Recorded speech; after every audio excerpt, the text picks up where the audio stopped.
Down, but we're not out.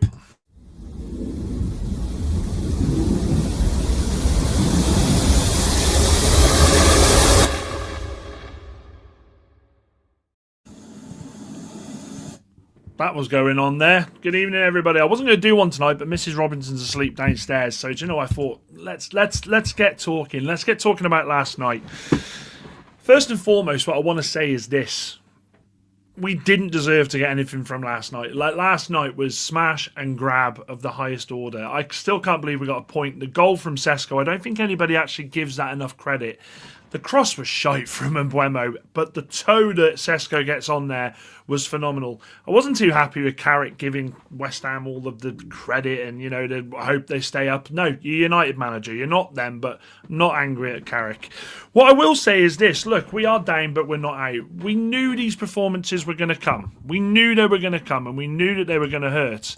But at the same time, I kind of feel like we've evolved from where we were 5 months ago, where we would have gone on and probably lost that 2 or 3-0. We would have witnessed a manager go on and put Ugarte, put Heaven on. We wouldn't have seen attacking options. So I think we need to take stock of what happened last night and actually look at it for what it is. And what it is simple. It's a point away from home. Teams do it. Liverpool do it. Arsenal do it. Chelsea do it. City do it. I think so much was put on the result last night, mainly due to the United strand and all that malarkey, that I think we forgot what last night was all about. Last night was about staying unbeaten. Last night was keeping in the top 4, and we checked both of them off. Now, I wasn't overly happy with the performance last night, and as I said in the stream several times, when your luck's out, and it looked like it. Passes weren't coming off. We weren't moving in the channels like we've been used to seeing this team do week in, week out. But what we did see last night was different. There was a sense of, we're going to keep going. And we've been so used to seeing that with Manchester United for such a long time. Some of you are old enough and will remember that Manchester United were never really out of it until the final whistle. We could be 2 goals down and you'd still sit there and go, do you know something? We got half a chance here. So I kind of look at it last night and I look at it for what it is. And I look at it and I think you look at points like that away from home, you can either look at it and be pessimistic and say, well, that could ruin your top 4 chances. Or you could go the other way and say, do you know something? That point might be valuable come the end of the season. United have to win their home games. It's as simple as that. We need to make Old Trafford a fortress. And we have done recently. We have done. We haven't lost in the league since Villa. I'll say that again. We haven't lost in the league since Villa, December the 21st. So for us to be sat here on, what is it, February the 10th?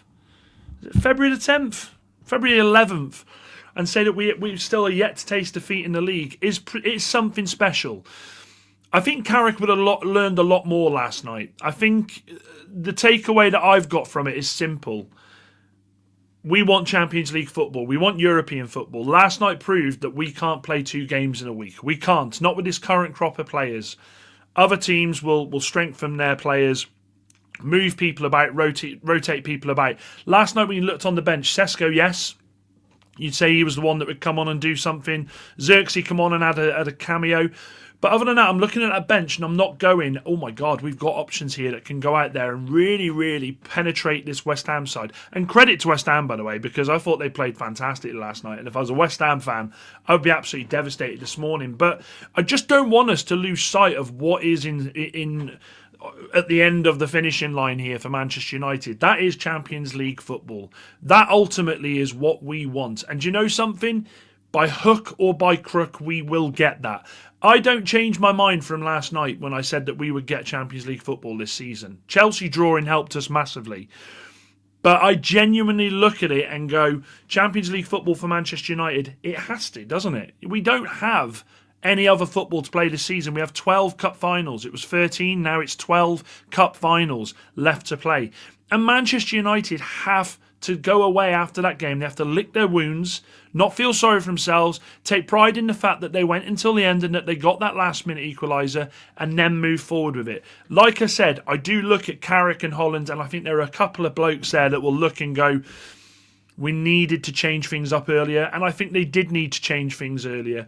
I thought Dallo was absolutely abysmal last night, and I hate doing that. I hate calling people out because I will say this, Dallo, for the most part, under Carrick, has been fantastic. He's put in some really good performances, but last night I thought he was atrocious. And if I was Mazraoui, I'd have been sat there on the 40, at half time going, am I not really getting on in front of this guy in the second half? The changes were there to be made, I think, at half time. I think we should have brought Sesko on so much earlier. I think having Sesko up there was a different threat, and West Ham couldn't really deal with that. He's gangly. He gets on the end of things. So I think the substitutions were a little too late. But at the same time, you flip it, and I spoke to Lawless about this.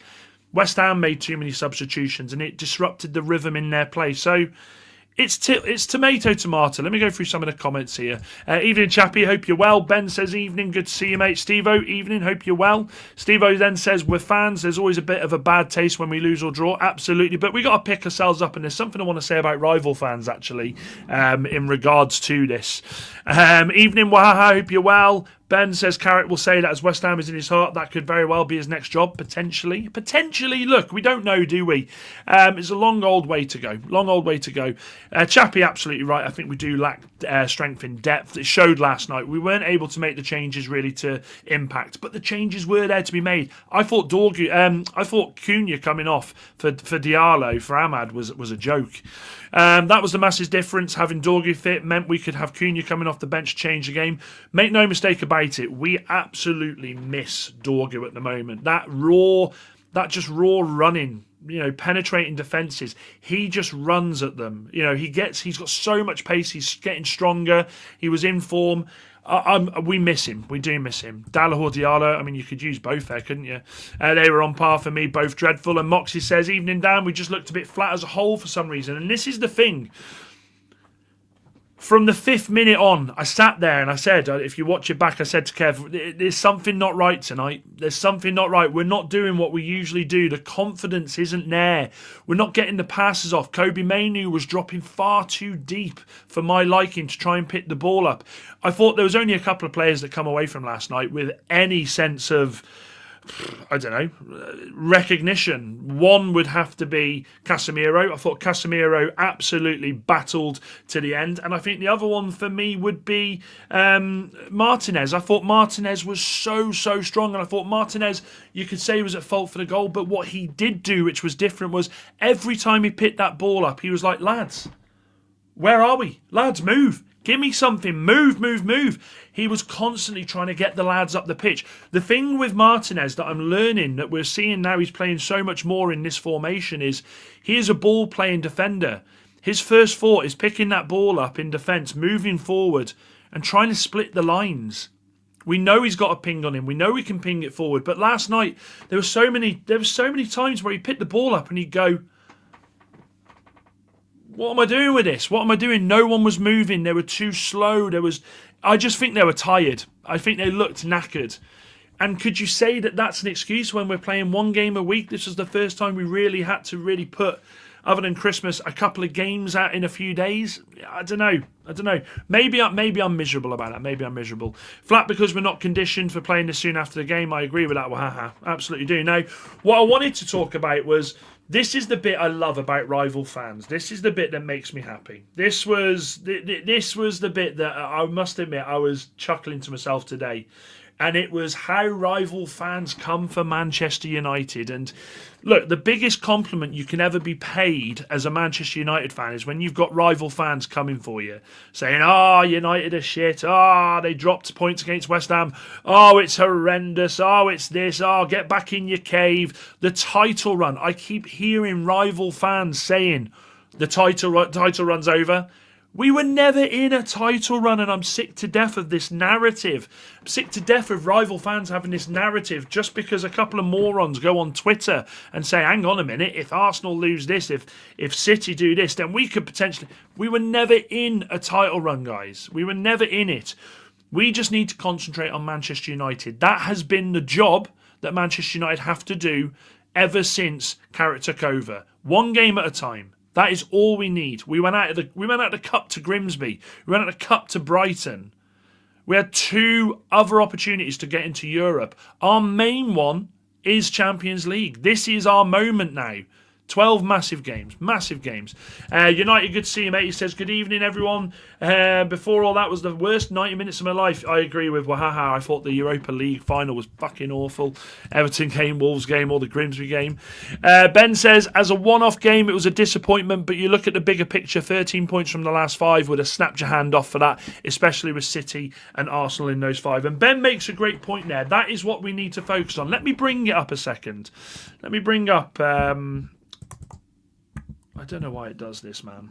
I don't know why. The Apple Mac is the worst for this. I tell you, you're trying. I can't even type in it. Can't even type in it. What a fucking drama. There we go, BBC. Let me bring this up. I think this is interesting. I think it's worth looking at as well. Fixtures and results. Let me get United up. Manchester. Man United. Right then, February results, and we'll go... Yeah, we'll share that first. Let me share that screen first for you.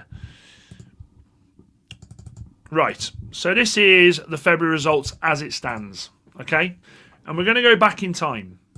We're going to go back in time. We're not just looking at a couple of games in isolation. We're going to go back in time. This is Manchester United at the moment. 3-2 against Fulham on the 1st of February. 2-0 win against Spurs on the 7th of February. 10th of February last night, we drew against West Ham. Now, let me go back to January.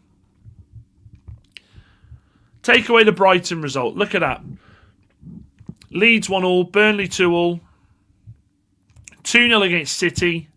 3-2 against Arsenal. So, hang on. 6. 2 out of 6.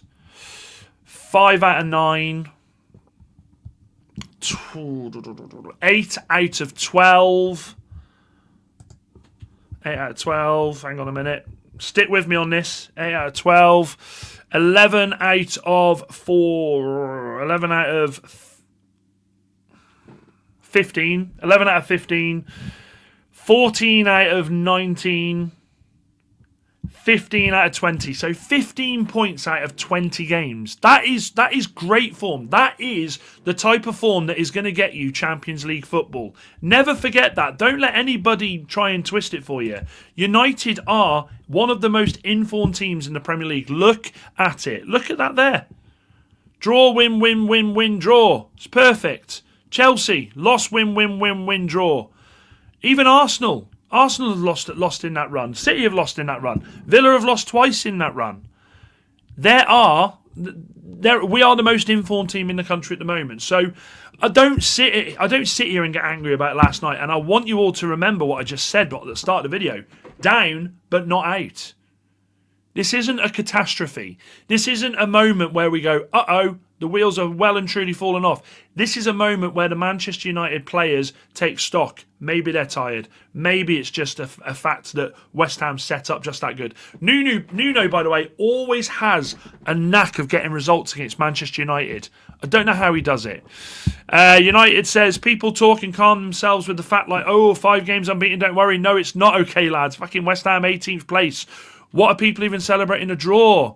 If we think... Do you know something, United? I'm glad you said that, though, because I want you to see this. And I'm not coming for you by any means. But look at this. West Ham. West Ham aren't in terrible form, by the way. In their last 6 games, they've picked up 10 points. That's not bad form at all. Considering they're a bottom 3 team, they've got better form than Burnley, Wolves, Forest... Spurs, Leeds, Brighton, Fulham, Palace, Sunderland, Newcastle. I mean, that's 10 teams. They're not... this is the thing. When before the game, people were saying, we're going to smash them. This is going to be an easy win. And I was like, give me a 2-0 win, a clean sheet, and I'll go home happy. I was not expecting West Ham to roll over by any means. They are on an upward trajectory at the moment. That would have knocked the stuffing out of them last night. But they absolutely are doing... They're doing very, very well. Doing very well. I'm not celebrating a draw. Definitely not celebrating... I see what you mean. Yeah, we're not celebrating a draw, United. Absolutely not. They are 18th. They are. But look at the form. Look at the form they're in. They're in decent form. You don't want to play a team who's in decent form. You absolutely don't. And we come unstuck with it last night. Team in 18th can play well, which they absolutely did last night. So, look, it's a bizarre one for Manchester United. When you look at the fixtures that are left for us now, if I go onto the Aud fixture list and bring that up, we've got Everton away. And then that's where it starts to get really tricky for Manchester United. Everton away, then we've got Palace at home, Newcastle away, Villa at home, Bournemouth away, who, by the way, that will be a very, very, very tough game.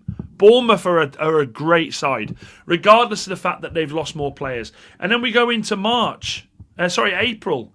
United Leeds, Chelsea away, Brentford at home. And then we follow up in May. May is horrible. Liverpool at home, Sunderland away, Forest at home, Brighton away. So United now, we can look at... I may sound like I'm being chill about this, and I am chill about this. We shouldn't panic after last night. We shouldn't. We shouldn't. It was a draw. The thing I take heart from is the fact that we played so badly, yet we still walked away from there without a loss. That is the sign of a group of players that may not have performed well on the night, but still have a belief in themselves that they're going to get a goal. That, by the way, last night with Carrick taking off a defender to throw on Xerxes to push more up there. Where have we seen that before, chat? Where have we seen that before where a manager goes, do you know what, I'd rather lose by 2 than not go for it? Sir Alex Ferguson used to do it all the time. Sometimes we get caught out. Sometimes we get the equaliser. Sometimes we go and get 2 and win a game. Champions League 99, remember. Let's not get on the team's back here. Let's not get on the team's back. Let's not get on the coaching staff's back. Let's just see it for what it is. And at the moment, we are in a Champions League race. These games do happen. You're absolutely right. I think what really bugs me is that we can't handle low block defending. It's been our Achilles heel for several years. Do you know what it was as well, though, Steve, last night? Yeah, they had a low block. Yeah, they did. But I thought Somerville was excellent for for West Ham. I thought Somerville danced his way to the byline around Dalot so many times. He was fantastic last night. They keep him fit, they stay up. I thought he was brilliant. I thought he was exceptional. Chappie says, being a United fan is like an alcoholic who falls off the wagon. You get a little taste, but you want more. Honestly, that rings true to me in so many more ways than you'll ever realise. Not in alcohol ways, don't you worry. But that is such a poignant saying at the moment for me. United says, Bournemouth, Palace, Everton, Newcastle, Villa, 6 points, I think, with yesterday's performance. Okay, United, let me ask you this question. Take yesterday's performance out of the way. What would you have said before yesterday's performance? What would you have said? Because out of those fixtures, I'm glad you've put them up there. Bournemouth, I think we can get a draw. Palace will beat. Everton, I think we beat. Newcastle could be a potential banana skin. But I think we beat Villa at home. So what's that? 3, 6, 9. I think we get 10 points from those fixtures. I honestly think we get 10 points from those fixtures. I don't mind saying that as well. I may sound foolish saying that, but I think we get 10 points from them. I genuinely do. Was there any more? Has there been anything on Maguire's injury last night? I don't know why it keeps doing this, man. Maguire injury. Let's have a look. Let's have a look.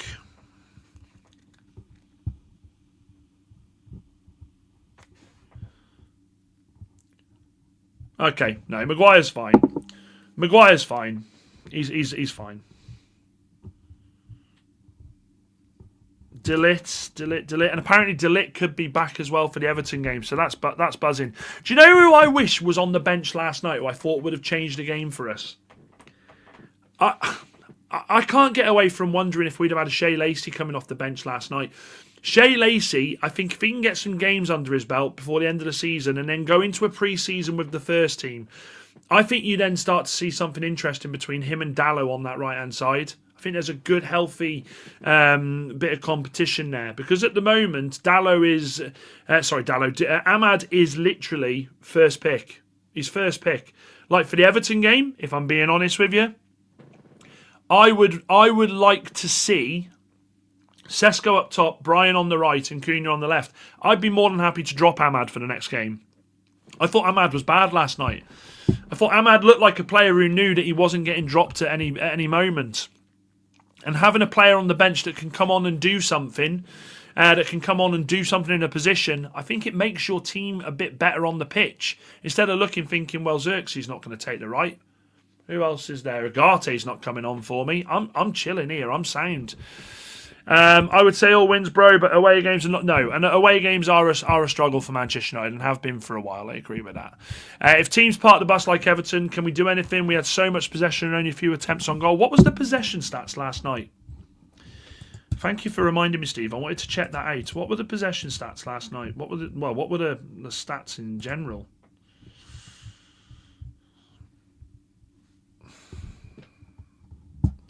I mean, if you look at the stats.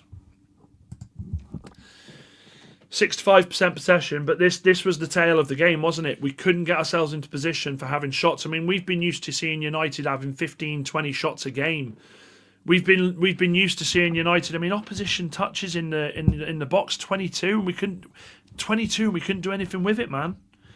Won the most aerial duels, 3 corners. I mean,